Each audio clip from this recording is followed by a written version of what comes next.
Good. Hi there, welcome to Transcone Trailer Sales. Today I'm walking you through your 2020 Sunseeker 2380. We are just going to start off at the back of the unit. Your license plate is just going to go right down below, right at the top. You do got your rear camera there. Then to the left of the unit, on the driver's side, if you open up this compartment, you do have a nice little storage spot. Inside there, you got your 20-foot sewer hose. You got your 20-foot sewer hose that does come pre-assembled. You just have to take it out of the box. I'm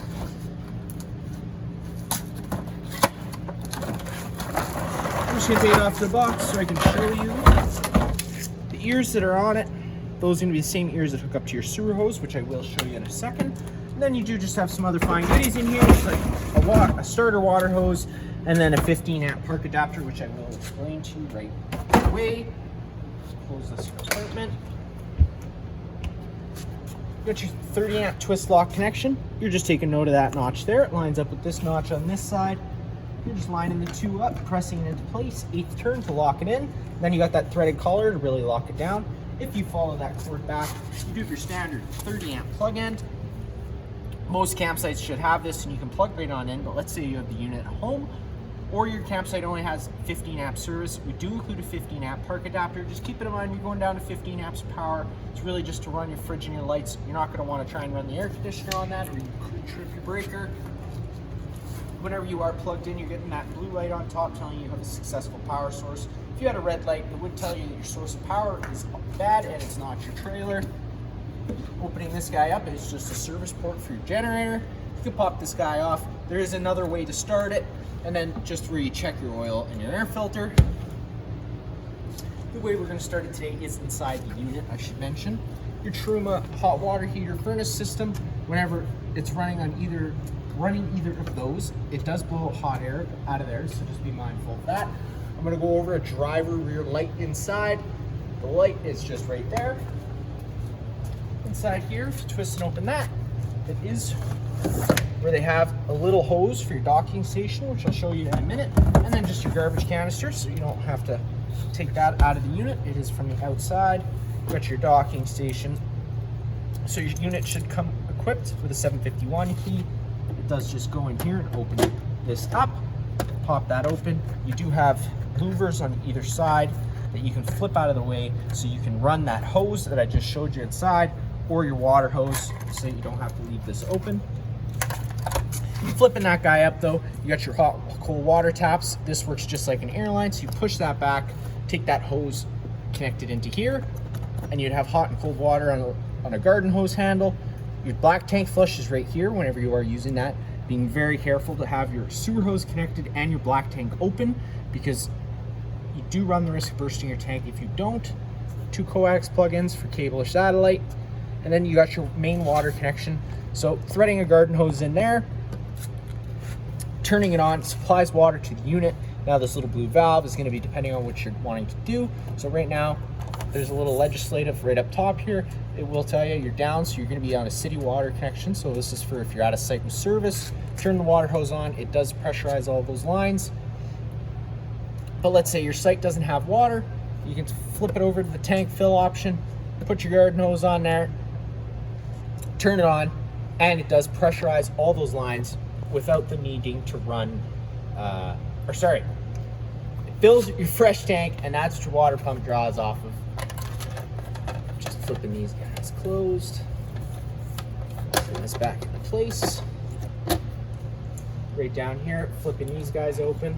It does give you access to your sewer outlet.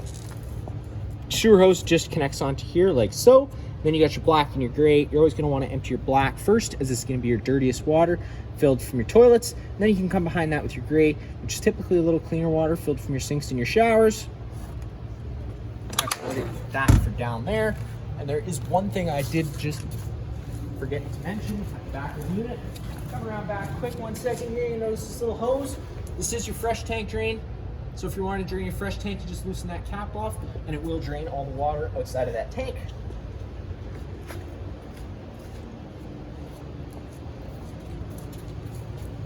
Coming around further up front, you got your standard Ford chassis. Not much to show you here. Take your standard car. thing with this left side. This compartment here is just the storage compartment. We've got 4 outlets on the outside, which is quite nice and handy. Refrigerator service port, not much you need to worry about there. You got your little propane area. So, because it's an RV, you have your propane stuck on the unit. You got your fill port right here, which you shouldn't have to worry about too much until it comes time to filling. The person that you take it to would fill it from there. This is just the valve to open up the supply to the unit. So I don't recommend driving with it on. Always trying to turn it off whenever you're driving. And whenever you're turning it on, try to turn it on all the way and slowly, not too quick. And that opens up the flow to the unit. So now you'd have propane operating inside. You notice right here, you open this little tab. You do get a little propane quick connect. So we do sell the quick connect lines at the store. So if you had a little outside barbecue or you wanted to hook up, you didn't want to have to haul a propane tank around, this is hardwired right to that tank. So as long as the tank is on, this is getting its supply of propane. And then to operate it, you got your collar, which you can slide back, and it would allow you to slip that line in. And then once the line's clipped in, you're just turning that valve, which opens up the flow. As an added safety measure, it's not going to let you operate it with the valve open. Always making sure you put that dust cap back into place, that way you're not getting any excess dust inside that line. And then just on the other side, it's just another storage compartment.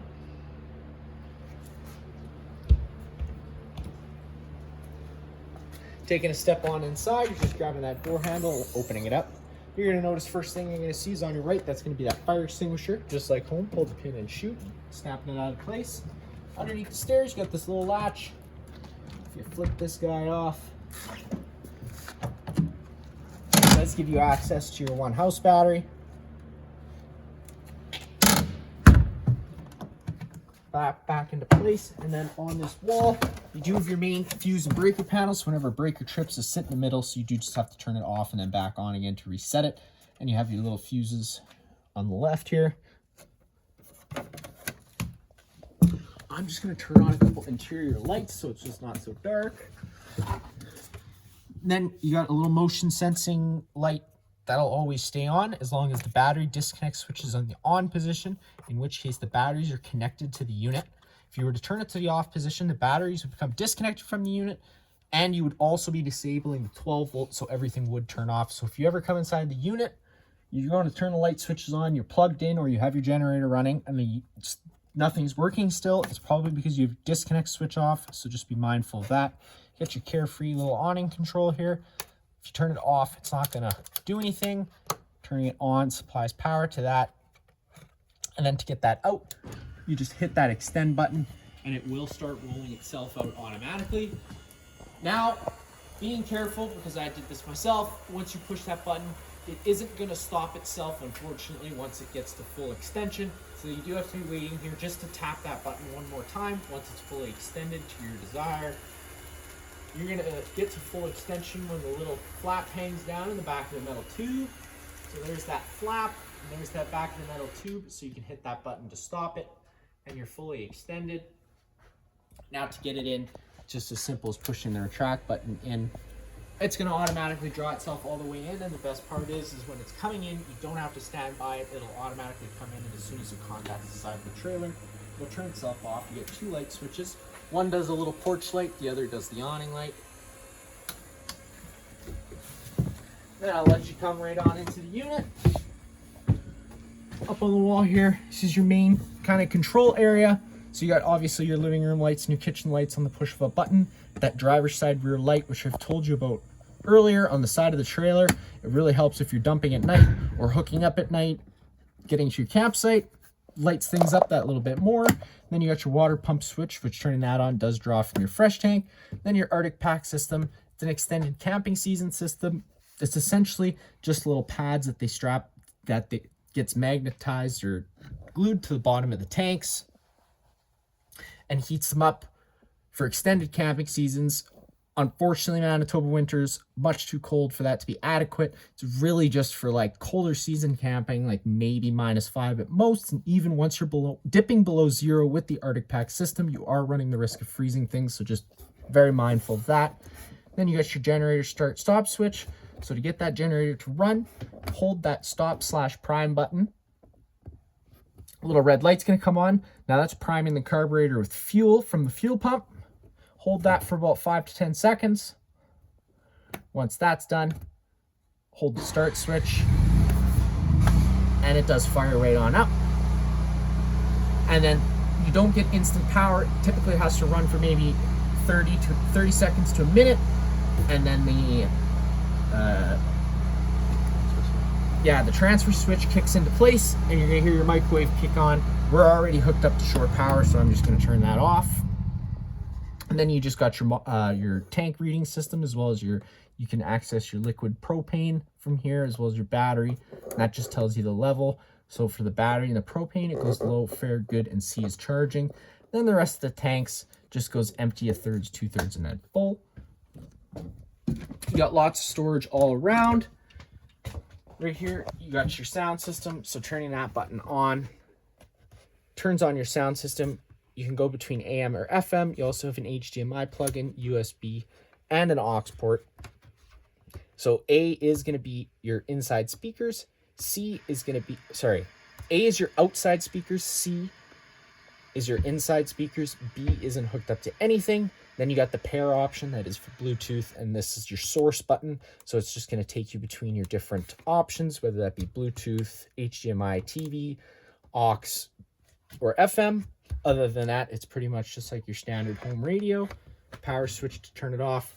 You're going to notice you do have a little Winegard connect switch here on the wall. This customer did opt for the Winegard Wi-Fi system. It really is quite as simple as turning on that button. It's going to turn on this router, which turns on to the antenna on the roof. It can take a few minutes. It's been off. It's going to take a few minutes to fire up. Once you turn it on, it usually takes about 3 minutes and it'll set itself up. This right here is your main router. You can unclip it. You just have to push this button down, and this will slide to your right and come out of place. At that point, you could Ethernet a hardwire cable if you'd like to do so. It does have a slot for it at the back.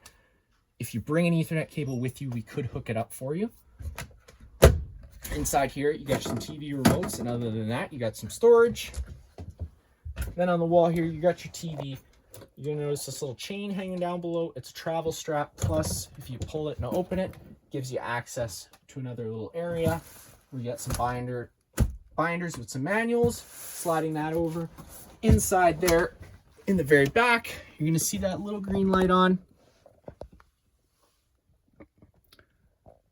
That is for the antenna on the roof. That's supplying power to the antenna on the roof. So typically, I just recommend leaving that on, because if you turn it off, your Wi-Fi system isn't going to work either.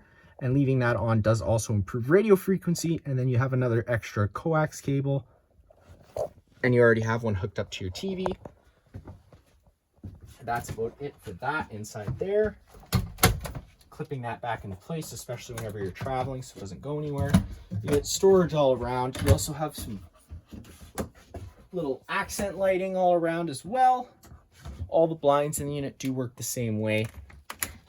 You got a couple different options you could run them. As you can tell, you got a bug screen that you can clip into place if you have the window open. To get the window open, you got these little tabs here that you just got to flip. This is the main shutter, so your main blind system operates like so. You got to push them in, pull it down, just like your home screen would. Getting this out is just as simple as pushing it out like so. Then to get it back in, you just kind of have to grab it firmly, push it all the way up, and bring it back down. And you can lock her back into place, especially if you're traveling. And again, bug screen, you can clip it all the way up into the other one like so. You have yourself a bug screen. All the blinds do work the same way. You got your two little couches here. This does fold down into a bed if you'd like to do so. You're just having to grab both, which will allow it to, each one to fold down. You kind of have to assist one at a time. You run into each other a little bit. If you fold them down at the same time, they fold down flat. You can have another bed for a guest. It's just as simple as grabbing, folding it up, and put it back into place. One very important thing I forgot to mention about the Wi-Fi system inside this box. You open it up, you're gonna have this piece of paper for your router, and on there you are gonna notice it's gonna show you what it's gonna be called. It's also gonna give you the original password. Once you log in, if you download the WineGuard app, you can change all that, but you do have to download the app to do so. And always being mindful that if you change it, write down your password so you don't forget, otherwise you won't be able to get back in. In your kitchen area, you got your sink with hot and cold water. Just flips into place like so. Got your garbage chute. Then you do have your stove system. Getting the stove system to light, simple as turning it over to that high light option. And once all the air is out of the propane lines, which sometimes can take a few minutes, fires right on up.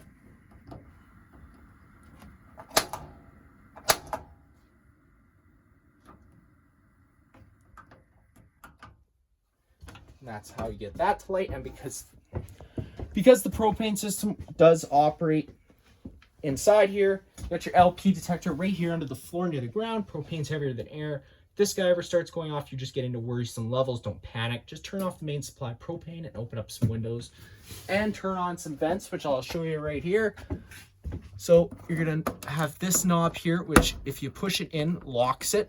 Pulling it down, unlocks it counterclockwise to open it up all the way.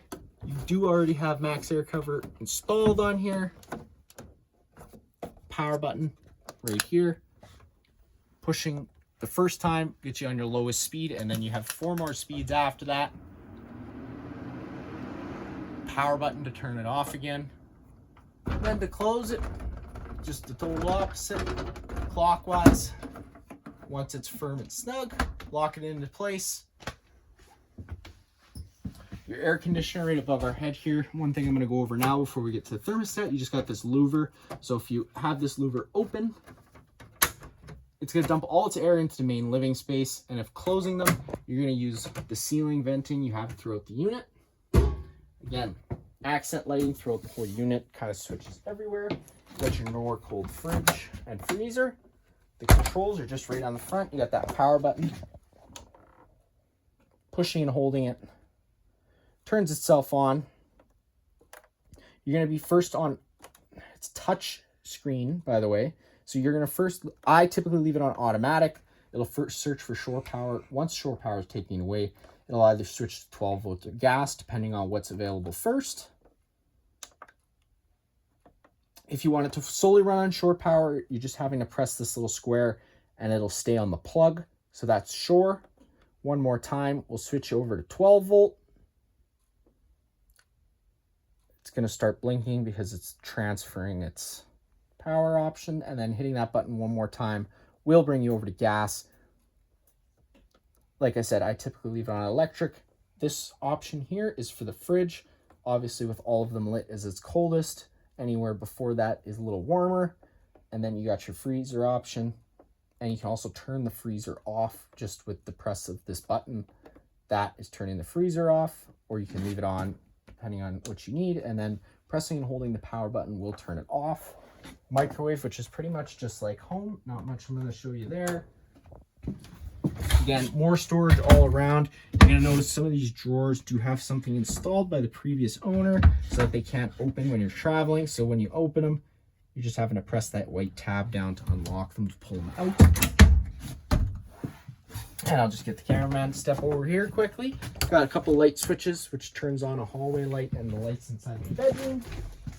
Opening up this door, noticing it doesn't open all the way because it acts as a privacy. If you have guests, you can change. Light switch on the wall. There's also another fan inside this bedroom. The fan's operated off this switch. Get your main GFI plug on the wall, so if you ever have an outlet that doesn't work, this would be the first place I'd look. Red light's telling you the system's tripped. Reset in the middle. Other than that, you got your standard bathroom. Now, in the bedroom area, on the wall, you got your 2 light switches, which I've already told you. You have a little 12-volt TV mounted. Then you got 2 different thermostats. So you have your Truma system. So this is going to be for your water heater as well as your furnace. And then you have your Dometic thermostat, which is for the air conditioner. It says you have a furnace option, but if you go to the furnace option, it's not going to light anything because it's not hooked up. Pushing the button once, it'll illuminate itself. Pushing it again will bring you to auto. So whenever you're in that auto section, that's your fan. So if you have it in auto, it's going to pick the best option. That's typically what I leave it in, or you can run it on high or low, but that fan will be on full time if it's on high or low, whether the air conditioner is in effect or not. Pushing the button one more time, you'll see cool. So now the air conditioning takes into effect, depending on what you have your thermostat to, up or down at any time, just to change the temperatures. Pushing the button again will change the mode to furnace, which you don't have. So if you have just wanting to run the fan to move air around, you can just do that like so and turn the air conditioner option off, and that will stay running even though the thermostat says on. And then you just have to go back to that option to turn it back to auto for it to turn off.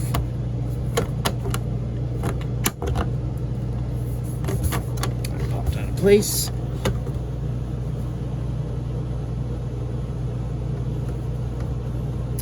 And that's that for that.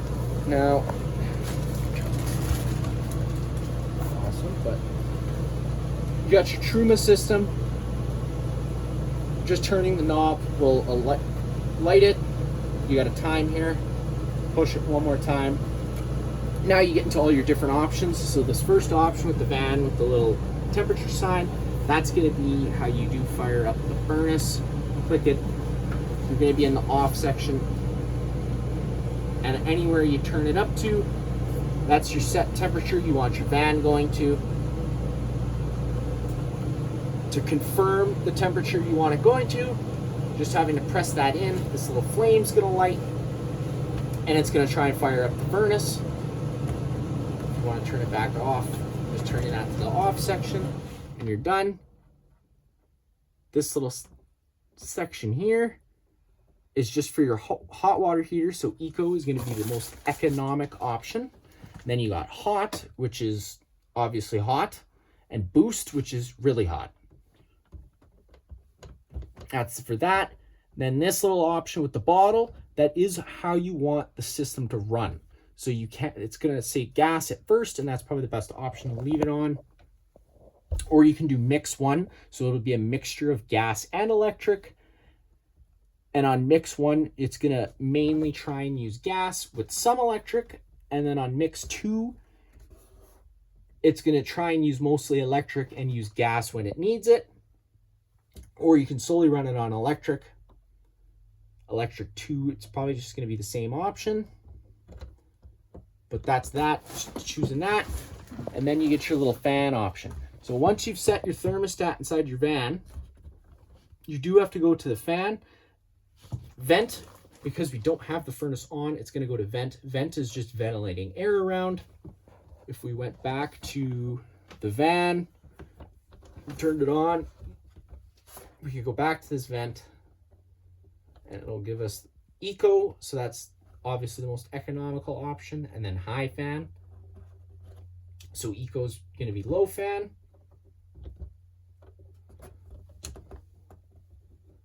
Again, going back to the van so we can turn off the furnace so it doesn't fire up.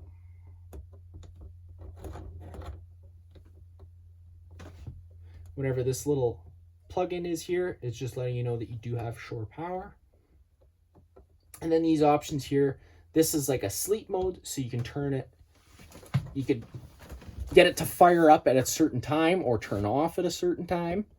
And then next to that is just the time setting. And then one more over, if you were to have any fault codes, this would be where it would show you the little wrench sign. Going in here, clicking the button. It also gives you all the different options, so the brightness for the screen, all that different things. You can change it between 12 and 24-hour time reading. And then there's obviously the reset to reset the system. And then to the Truma system, you have your bed. There's plugins on this side of the bed. Another one of those emergency eggs behind you work the same way as I showed you on the front one. And if you grab the foot of the bed and lift up, This is where you're going to get access to your water pump for winterization.